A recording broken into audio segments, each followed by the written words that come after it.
Assalamualaikum warahmatullahi wabarakatuh.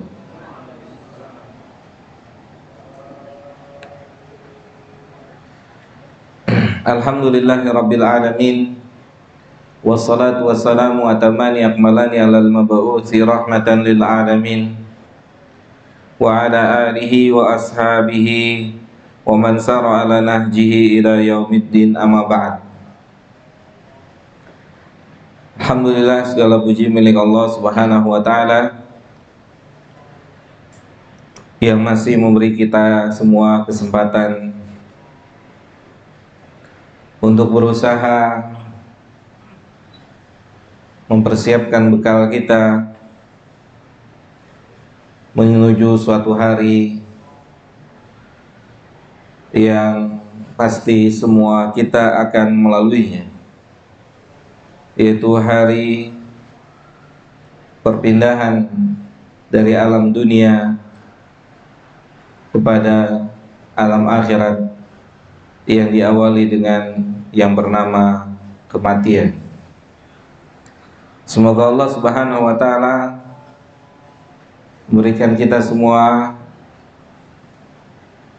keistiqomahan untuk bisa senantiasa berada di atas jalan yang Dia ridhoi, walaupun perjalanan itu bukan perjalanan yang mudah, perjalanan yang penuh dengan rintangan untuk menggapai satu tempat yang istimewa di sisi Allah.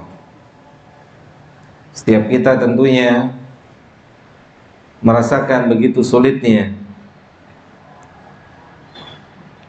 berjalan menuju keridhaan Allah Subhanahu wa taala. Banyak sekali rintangan, banyak sekali tantangan. Akan tetapi kita tidak berputus asa dan tidak menyerah untuk bisa sampai titik akhir mendapatkan keridhaan Allah Subhanahu wa taala. Tidak ada di antara kita, siapapun kita, yang bisa berjalan mulus menuju Allah tanpa dosa dan maksiat. Tentunya setiap kita jatuh bangun dalam perjalanan menuju Allah dengan berbagai macam dosa dan maksiat yang kita lakukan, disengaja maupun tidak disengaja, di Ramadan maupun di luar bulan Ramadan. Kan, tapi yang terpenting adalah bagaimana kita bisa tetap berusaha walaupun perjalanan itu tidak mudah. Dan janganlah kita mengikuti kemauan syaitan yang mengajak kita berhenti untuk meneruskan perjalanan. Walaupun seberat, walaupun sebanyak apapun perkara yang pernah kita lakukan. Karena syaitan menginginkan kita berhenti untuk mengejar kebahagiaan di negeri akhirat dengan membisikkan kepada kita bahwasannya sudah terlalu banyak pelanggaran yang kita lakukan, kesalahan yang kita lakukan, maka hendaknya kita tidak melanjutkan perjalanan menuju Allah. Ketahuilah ini adalah bisikan syaitan. Tapi lanjutkan dan lanjutkan dan lanjutkan, walaupun kita telah terjatuh atau bolak-balik melakukan perbuatan kesalahan. Dan kesalahan terbesar adalah jika kita berhenti mengejar keridhaan Allah Subhanahu wa taala. Ala kulli hal, teman-teman semua, setelah libur Idul Fitri, kita diberi kesempatan kembali oleh Allah untuk sama-sama beraktivitas.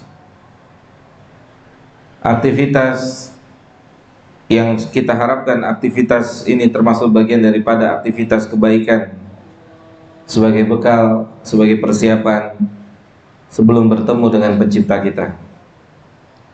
Yang tentunya banyak aktivitas keagamaan seperti pengajian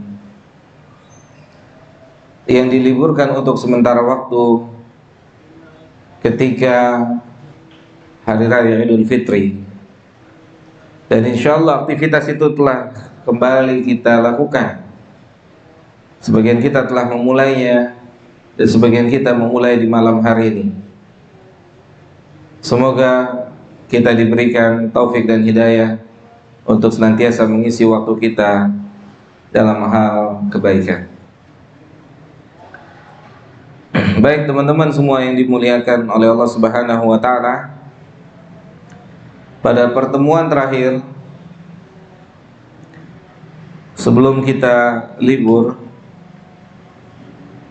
maka kita sama-sama dipertontonkan, diperlihatkan sebuah keyakinan yang besar dari penulis Al-Imam Ibnu Jama'ah rahimahullahu ta'ala rahmatan wasi'atan,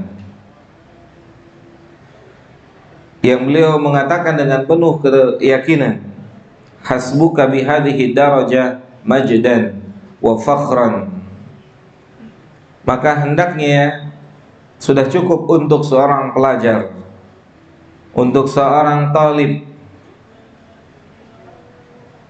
merasa dirinya dimuliakan oleh Allah Subhanahu wa taala,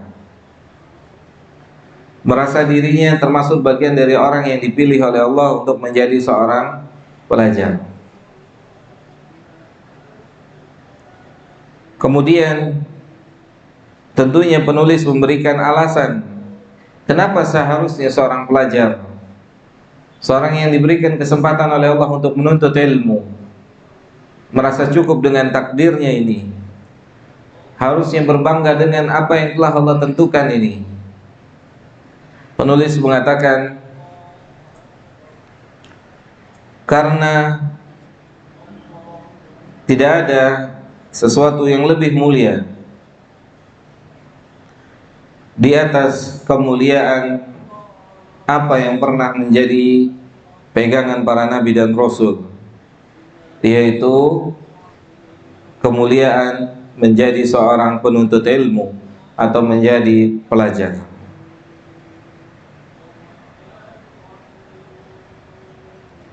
Maka pada pertemuan malam hari ini, sebagai satu motivasi buat kita semua, yang mungkin motivasi ini bermanfaat, dan insya Allah jika kita menerimanya dengan hati yang tulus, maka hal ini akan sangat bermanfaat. Seorang sahabat yang bernama Hakim bin Hizam, ada seorang sahabat yang bernama Hakim bin Hizam radhiyallahu taala anhu, melihat ada seseorang yang menjual jubah yang bagus sekali, yang ternyata jubah atau pakaian tersebut adalah miliknya salah seorang raja di Yaman. Jadi ternyata jubah yang dia lihat itu, yang dia terpukau dengan jubah itu, adalah jubah milik salah seorang raja di Yaman, salah seorang petinggi di Yaman. Kemudian dia ingin membeli jubah itu dan menghadiahkannya kepada Nabi Muhammad SAW. Maka dibelilah jubah tersebut. Kemudian sebagaimana niatannya, dihadiahkanlah jubah tersebut karena dia ingin jubah itu dipakai oleh Nabi. Kalau raja memakai jubah yang terbaik seperti itu, maka Nabi juga harus pakai seperti itu. Itu yang diinginkan oleh Hakim bin Hizam. Maka dia beli. Diberikan, dihadiahkan kepada Nabi Sallallahu Alaihi Wasallam. Maka dipakailah jubah tersebut oleh Nabi Muhammad Sallallahu Alaihi Wasallam. Setelah beberapa lama, jubah tersebut kembali Nabi hadiahkan kepada sahabat yang lain, yang bernama Usamah bin Zaid. Usamah bin Zaid.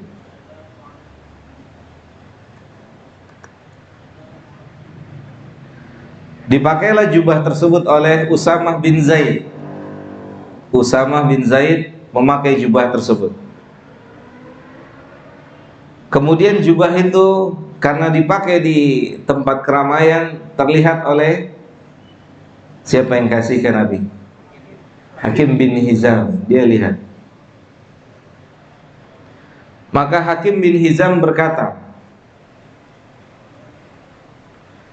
kepada Usamah bin Zaid, dan perkataan ini didengar oleh beberapa sahabat yang ada di sekitar itu. Seorang mantan budak, anak dari seorang mantan budak, hari ini memakai pakaian baju yang terbaik. Karena Usamah bin Zaid itu dulunya budak, bapaknya juga dulunya budak, dan hari ini memakai pakaian yang terbaik. Lihat, ini yang mau saya kasih pelajaran pada hari ini. Bagaimana reaksi Usamah bin Zaid radhiyallahu taala anhu. Luar biasa. Kata Usamah, ana khairun, saya lebih baik dari pakaian yang terbaik ini, karena saya telah diberikan oleh yang maha baik sesuatu yang tidak bisa diberikan oleh siapapun juga, yaitu Allah telah memberikan saya Islam. Masya Allah. Saya lebih baik, mungkin tadinya Hakim bin Hizam akan berpikir Usamah akan mengucapkan terima kasih karena telah dimuliakan dengan ini. Ternyata di hati Usamah, Islam tidak ada yang bisa mengalahkan tentang kemuliaannya. Jelas? Ternyata pemberian terbesar yang dia pernah terima selama hidupnya masih Islam yang paling tinggi. Tidak ada yang bisa melebihi pemberian yang Allah berikan berupa agama Islam. Makanya dia bilang, ana khairun, saya lebih baik dari apa yang dari pakaian ini. Subhanallah. Maka kisah ini selayaknya menjadi motivasi buat siapapun kita. Siapapun kita dengan kondisi apapun, ketika antum berstatus muslim, maka antum telah diberikan suatu pemberian yang sangat tinggi yang tidak bisa dinilai dengan apa-apa. Segalapun, apapun tidak bisa membayar ketinggian dan kemuliaan Islam. Tidak bisa. Subhanallah. Oleh karena itu, ini sebuah pelajaran buat seorang muslim. Tidak boleh sedikit pun merendahkan dirinya di atas permukaan bumi, walaupun isi kantongnya KTP saja, foto istri. Tapi kalau orang bisa memahami pemberian Allah berupa Islam ini, itu sudah sangat besar, sudah sangat besar.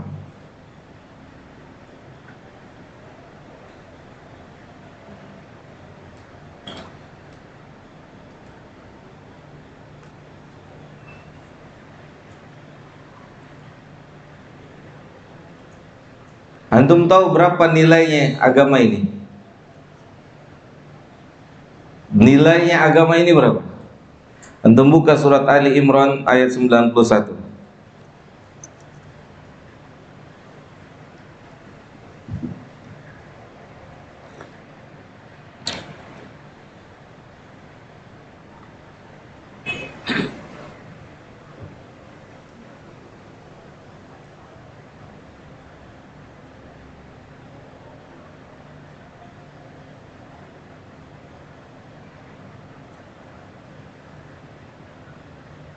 Ketemu ya? Ketemu nggak? Apa kata Allah? Innal ladzina kafaru. Ayat 91. Innal ladzina kafaru wa matu wa hum kuffarun. Sesungguhnya orang-orang apa? Kafir. Ya, ketemu kan ayat ini? Ketemu? Sesungguhnya orang-orang kafir dan mati di atas kekafirannya. Kata Allah, fala yuqbala min ahadihim, maka tidak akan pernah Allah terima dari seorang pun di antara siapapun yang mati di atas kekafiran. Apa? Emas sepenuh bumi. Untuk apa? Untuk tebusan mereka besok di hari kiamat. Islam. Subhanallah. Kalau antum bayangkan ayat ini, antum telah diberikan oleh Allah sepenuh bumi emas. Ya Luki. La haula wala quwata illa billah. Yang emas, yang kalau kita memahami, kalau kita mentadaburi, janganlah pernah mengorbankan sepenuh bumi emas ini hanya dengan Indomie, hanya dengan recehan-recehan. Sahih? Mereka besok mau tebus dengan sepenuh bumi ini, walaupun itu nggak akan pernah bisa mereka lakukan, tapi Allah ingin memperlihatkan berapa nilai agama yang telah antum miliki, yang telah kita punya, yang telah kita dikasih oleh Allah. Karena orang tidak akan pernah bisa keluar dari neraka Allah selama dia mati dan berstatus di luar agama ini. Bahkan Allah mengibaratkan, mengkiaskan, kalau mereka punya berapa? Sepenuh bumi ini emas, mereka berikan pada Allah, Allah nggak akan keluarkan mereka. Apakah kita tidak bersyukur dengan Islam? Jelas. Maka sangat wajar keluar perkataan dari seorang Usama bin Zaid radhiyallahu ta'ala anhu, ana khairun, saya lebih baik dari pakaian ini. Jelas Fikri? Subhanallah. Gitu.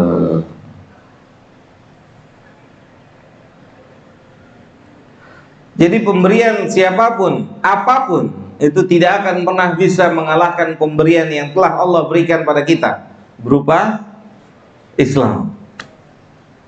Mafhum? Siapapun, apapun yang orang, manusia, makhluk berikan pada kita, itu tidak akan pernah bisa mengalahkan apa yang Allah telah berikan buat kita berupa agama ini. Yang orang-orang kafir, yang jika mereka meninggal dunia di atas agama, di luar agama ini, mereka minta pada Allah, atau kalau mereka mampu, mereka minta pada Allah untuk menebusnya dengan sepenuh bumi ini berupa emas. Mafhum? Jelas? Baik. Oleh karena itu, tidak boleh seorang muslim, seorang mukmin itu merasa dirinya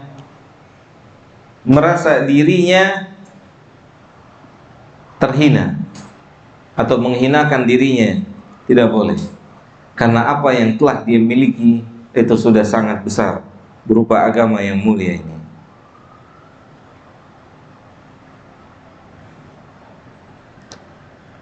Sebagaimana yang dikatakan oleh Al-Imam Ibnu Jamaah, seorang muslim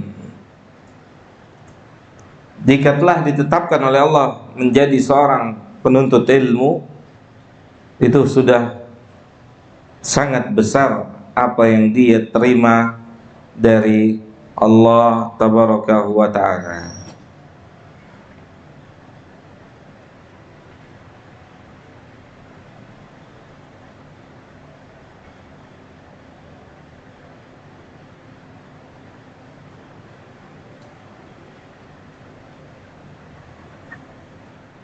Baik.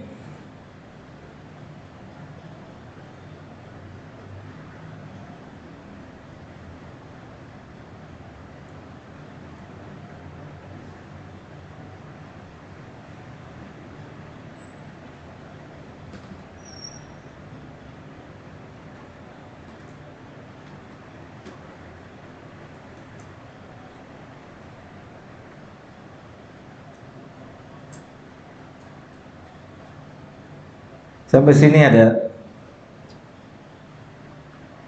yang mau bicara?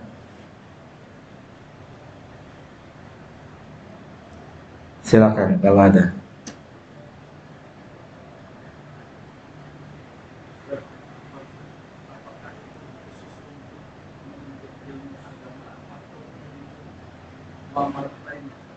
Baik.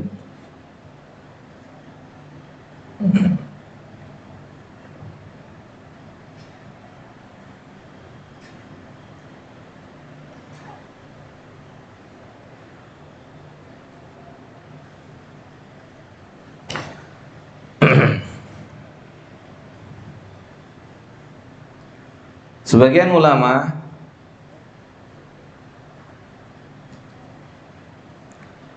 mengatakan bahwasannya ilmu yang dimaksud adalah ilmu agama.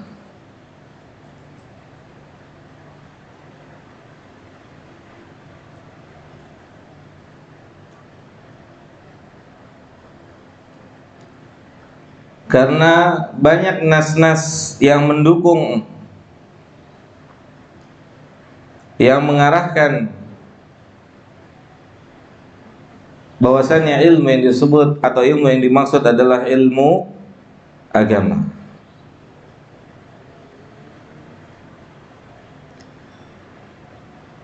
Di antaranya hadis yang di atas, al-ulama warasatul anbiya. Para ulama adalah pewarisnya para nabi. Dan para nabi tidak mewariskan dirham dan dinar kecuali mereka mewariskan ilmu ad-din.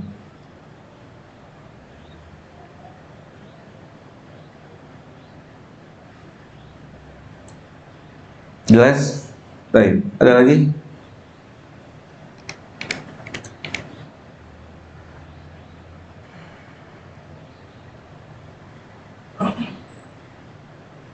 Baik, kita lanjutkan. Wa anhu sallallahu alaihi wasallam,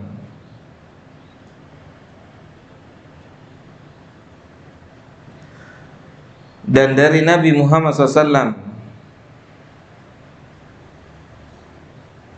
lima dzukira indahu rajulani ahaduhuma abidun wal akhar alimun. Saat disebutkan di hadapan Nabi tentang dua orang, yang salah satunya adalah seorang ahlul ibadah dan satu yang lain adalah seorang ahlul ilmu. Maka Nabi berkata, fadlul alim alal abidi ka fadli ala adnakum.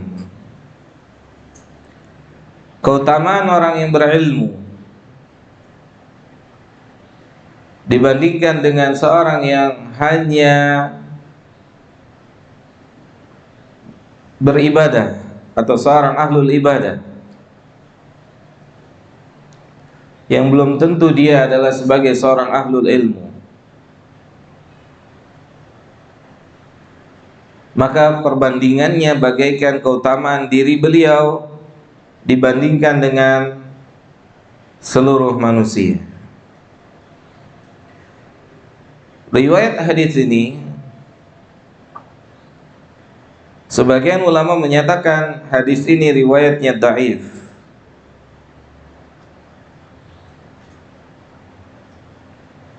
Hadis ini dinyatakan, dalam riwayat hadis ini dinyatakan sebagai hadis yang dhaif, sehingga sebagian ulama tidak menggunakan hadis ini. Kan tapi sebagian ulama yang lainnya mengumpulkan riwayat-riwayat dari hadis yang serupa. Sebagian ulama mengumpulkan riwayat yang semakna dengan hadis ini,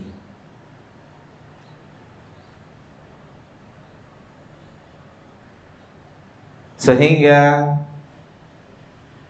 diambil kesimpulan diantaranya dari hadis ketika Nabi mengumpamakan dirinya bagaikan bulan-bulan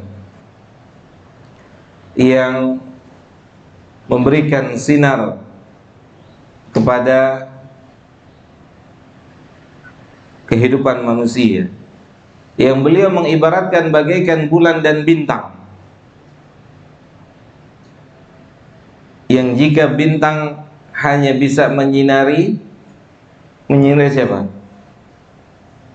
Apa yang disinari oleh bintang? Lebih luas mana cangkupan penyinarannya? Bulan. Di antara yang disimpulkan oleh ulama adalah hadis tersebut yang menunjukkan manfaat yang telah diberikan oleh Nabi Muhammad SAW itu telah bisa diberikan atau telah bisa dirasakan oleh manusia di alam semesta ini. Dan juga hadis-hadis lain yang digunakan oleh para ulama untuk mendukung makna hadis ini. Wallahu ta'ala a'la wa a'lam. Akan tetapi secara riwayat hadis ini sebagian dari para ulama tidak menggunakannya. Tapi ketika kita masuk ke dalam ilmu hadis, tentunya hadis itu memiliki turuk.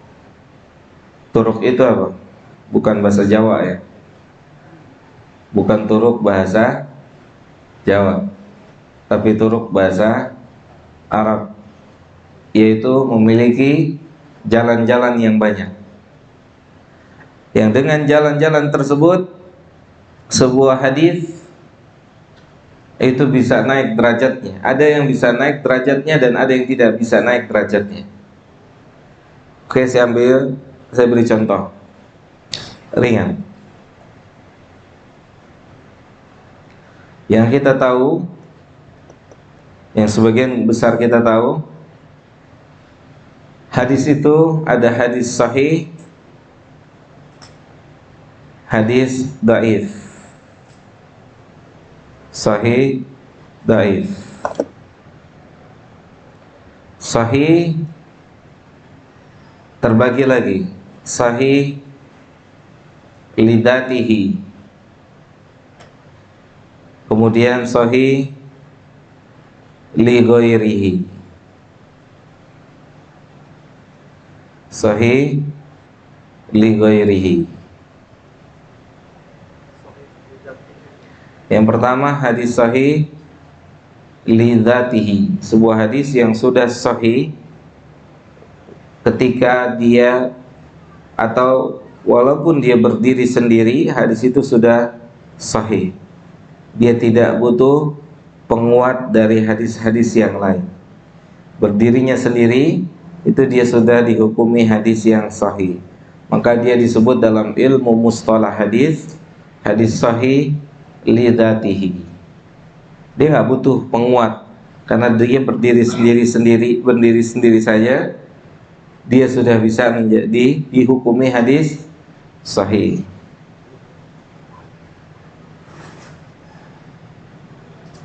Ada hadis yang butuh penguat,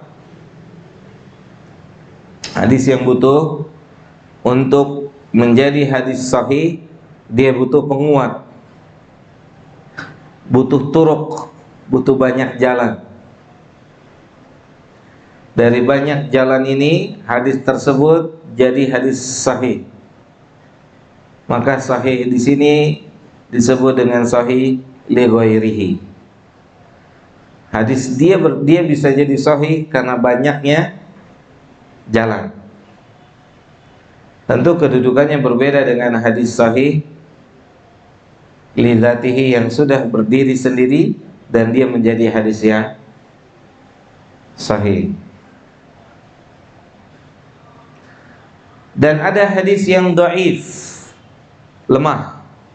Oke? Dan lemah pun terbagi-bagi. Ada hadis yang sangat lemah, bahkan bisa sampai derajat maudhu, palsu. Dari berbagai macam jalan, dari sanad maupun matan. Dari sanad maupun matan. Hadis itu lemah, sanad dan matan. Dan bisa jatuh ke dalam hadis maudhu, palsu. Apa bedanya hadis palsu sama hadis palsu sama hadis lemah? Hadis palsu itu la aslalahu, nggak ada asal usulnya, sanadnya nggak ada, matannya juga nggak ada. Sanadnya nggak bisa dipertanggungjawabkan, matannya juga nggak bisa dipertanggungjawabkan. Tidak ada sedikit pun nyerempet-nyerempetnya. Maudhu, palsu. Sanad itu urutan nama orang-orang yang membawa hadis. Matan itu isi hadisnya. Kalau hadis dhaif itu dari sanadnya masih mungkin nyambung, walaupun nanti bisa terputus di tengah. Nanti hadis dhaif macamnya beda-beda lagi, munqati', mudhal dan seterusnya. Jangan antum tanya, ntar tahu pusing. Oke? Oke? Nanti hadis putus di awal, putus di tengah, putus di akhir, dia punya nama sendiri-sendiri. Oke? Ini Pak Rahadian udah nyerah, Ustaz, nyerah. Ini sebatas wawasan ilmiah akan besarnya ilmu ini, ilmu agama, besarnya ilmu din ini. Nah, hadis dhaif itu dhaif yang sangat besar, berat, sehingga dia nggak bisa dikotak-atik. Ada hadis yang dhaifnya ringan, tapi bukan kita yang bilang hadis itu dhaif ringan. Setelah penelitian para ulama ahlul hadis,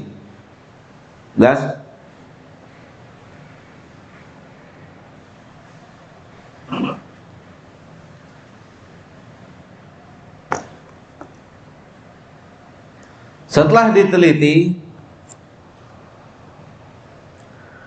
maka tingkat kedhaifannya jika dia ringan, maka dilihat jalurnya, turuk, jalan.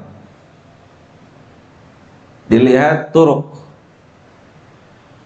Ketika turuknya atau jalan-jalan yang lain dari hadis ini dihukumi sahih oleh para ulama, maka hadis dhaif yang dhaifnya ringan ini naik kedudukannya menjadi hasan li ghairihi. Hasan. Jadi kalau antum nanti ketemu hadis hasan li ghairihi, itu asal muasalnya dia adalah hadis dhaif. Jelas? Mafhum? Begitulah kedudukan hadis ini, khilaf antar para ulama. Insyaallah perinciannya kita pelajari 10 tahun lagi. Hah? Ada yang terbalik, misalnya hadisnya sahih tapi turun jadi hasani. Maksudnya kalau tadi kan dari bawah ke atas, dari atas ke bawah gitu. Mungkin, sangat mungkin. Seperti misalnya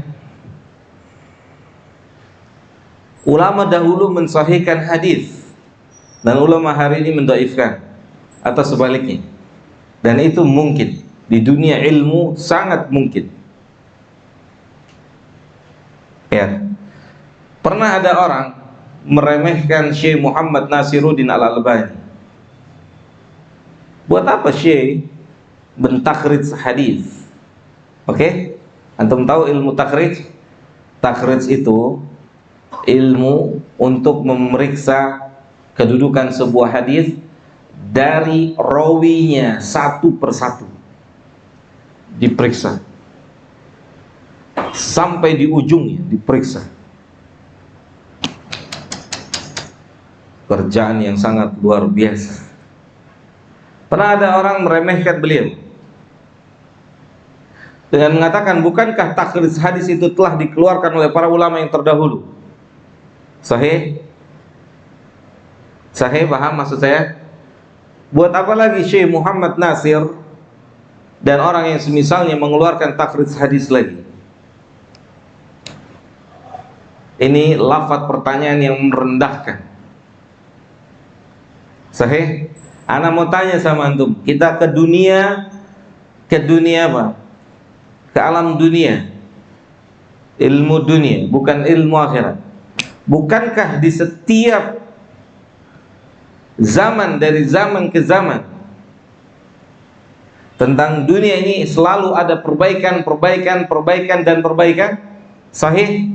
Tidak mandek di situ, stuck di situ. Setuju nggak? Sepakat nggak dengan ini? Sepakat nggak ini? Hah? Artinya setiap, misal satu model A begini, dia menjadi model paling tinggi di zaman itu. Tapi besok, lusa, minggu depan, tahun depan, ini akan lagi naik lagi. Sahih? Naik lagi. Itu dalam urusan dunia. Maka dalam urusan ilmu agama sangat mungkin sesuatu hal yang tertinggal penelitian terdahulu, mahfum, mungkin atau tidak? Sangat mungkin. Dan itu menunjukkan kecerdasan dan kejeniusan Syekh Muhammad Nasiruddin Al-Albani. Silakan antum buktikan di mana kitab pasti disebut nama beliau. Sahahahu Albani, dha'afahu Albani. Yang menunjukkan karya beliau diterima. Sahih? Antum baca kitab, lihat bawahnya tentang catatan tentang hadis, selalu didapati sahahahu Albani. Hadis ini disahihkan oleh Albani. Hadis ini didhaifkan oleh Albani. Antum tahu salah satu imam Masjidil Haram, Syekh Su'ud Suraim. Ini Su'ud Al-Joglawi. Ya, salah satu imam Masjidil Haram namanya Syekh Fadilatul Syekh Su'ud Suraim. Ketika beliau disertasi S3, doktoral, diuji oleh Fadilatul Syekh Alu Syekh Hafizahullah, Mufti Saudi. Oke? Dia bacakan karyanya di depan Syekh. Hadis ini disahihkan oleh Al-Albani. Kata siapa? Kata Syekh Su'ud As-Suraim kepada Syekh siapa? Alu-Syekh. Apa kata Syekh Alu-Syekh? Wa madza qala Syekh Su'ud Suraim an hadzal hadits, dan bagaimana menurut pendapat Syekh Su'ud Suraim tentang kedudukan hadis ini? Jelas? Apa kata beliau? Ma'ana, siapa saya mau dibandingkan dengan Albani? Ya subhanallah, luar biasa. Siapa saya mau dibandingkan dengan Albani? Maka orang yang ngaco, sangat ngaco, ketika dia mau apa? Membandingkan dirinya dengan Syekh Muhammad Nasiruddin Al-Albani, kalau tidak punya penyakit di kepalanya atau penyakit di hati. Jelas? Ini orang besar mengatakan di hadapan orang besar, siapa saya mau dibandingkan Syekh Al-Albani rahimahullah. Bisa nggak dia takhrij hadis? Secara kurikulum kita mempelajari takhrij hadis. Jelas? Secara kurikulum kita mempelajari itu. Tapi untuk secanggih beliau, ya Pak Anton, jauh, bukan jauh, itu dengan orang yang sezaman dengan kita. Jelas? Mafhum? Jelas? Jadi mungkin, sangat mungkin dalam sebuah ilmu. Sudah masuk waktu Isya ya. Kita lanjut nanti pada salat Isya insyaallah. Wassallallahu ala nabiyyina Muhammadin wa ala alihi washabbihi ajmain.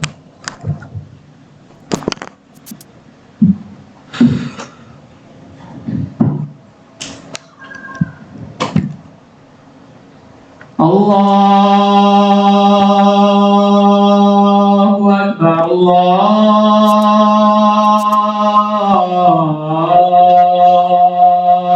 Akbar,